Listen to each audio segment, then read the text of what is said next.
The landscape of education is changing quickly. With online courses reaching even more students, let's talk about how you can evolve and provide universal learning through universal design. So, what is Universal Design for Learning, or UDL? Let's talk to the experts. Hi, my name is Courtney Johnson and I'm an instructional designer. UDL is a scientific framework that empowers educators to deliver learning experiences that are free of a lot of the common barriers that learners encounter because of their inherent differences.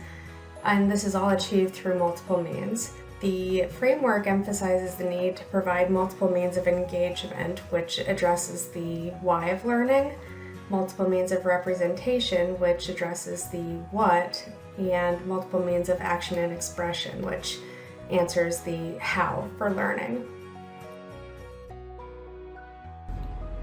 Hi, my name is Trisha Salata, and I am an adjunct online English instructor and writing tutor. I've taught at a variety of 2- and 4-year colleges, both seated and online classes. Creating materials that are accessible from the beginning helps not only deliver a well-rounded quality class, but it also, I think, helps reduce some of that anxiety for students. I found that UDL principles help minimize barriers, not only to learning, but also for some of that extra anxiety that can come with an online class. One of the ways that I find that I can consistently utilize the framework relates to providing multiple options for perception, which I think is really important. Most of the work that I do involves a video component of some kind, and so one easy way that I've found I can remove barriers is by providing video content that only includes closed captioning and a transcript. That way, I know that I'm taking care of learners who may be deaf or hard of hearing, but also giving options for anyone else, because one thing I've found with UDL in general is that what is essential for some is almost always practical for others and helpful in one way or another. I try to create a flexible course, so I not only write up weekly announcements, I also make a video recording for those students who want to see and hear me explain the upcoming week.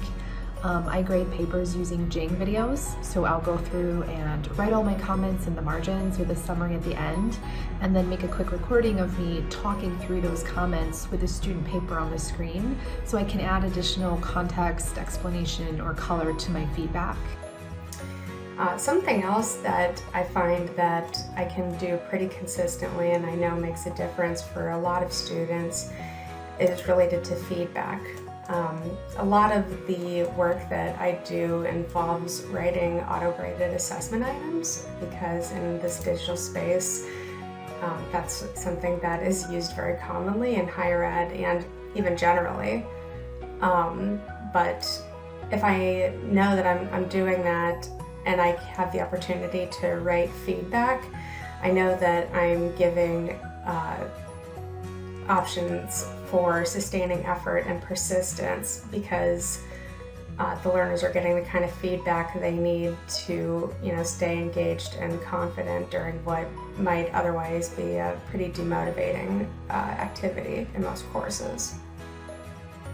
In terms of how the framework has helped me, I can say that as an instructional designer, the UDL framework is really a robust toolbox that I can go to with pretty much any project and see ways that I can, provide options for all learners. Higher education for me has been such a vehicle for opportunity. I was a first-generation college student and I worked my way through college. There were times I took online classes because that just fit better in my work schedule, and that flexibility and accessibility has made a huge difference for me in my circumstances. I feel like it empowers me to, really avoid a lot of the barriers that I experienced as a child, growing up with attention deficit disorder and a mild dyslexia.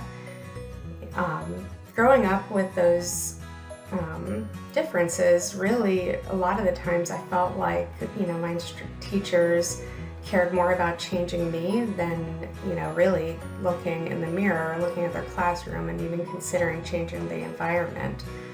I strongly believe that anything we can do to make learning more accessible is one of the noblest endeavors because nothing else can elevate a person's life the way that learning can. So collectively, I think these means work together to give learners what they need from an academic perspective so that they can be successful.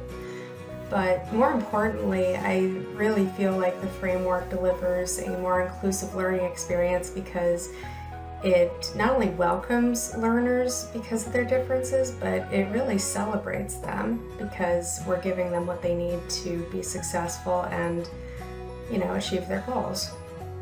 And the online environment, while maybe not traditional, provides so many opportunities for us to not only bring learning to where our students are, but deliver it in such a variety of ways that every student can be successful. Now that you know a little more about Universal Design for Learning, what's your why? Thanks for watching.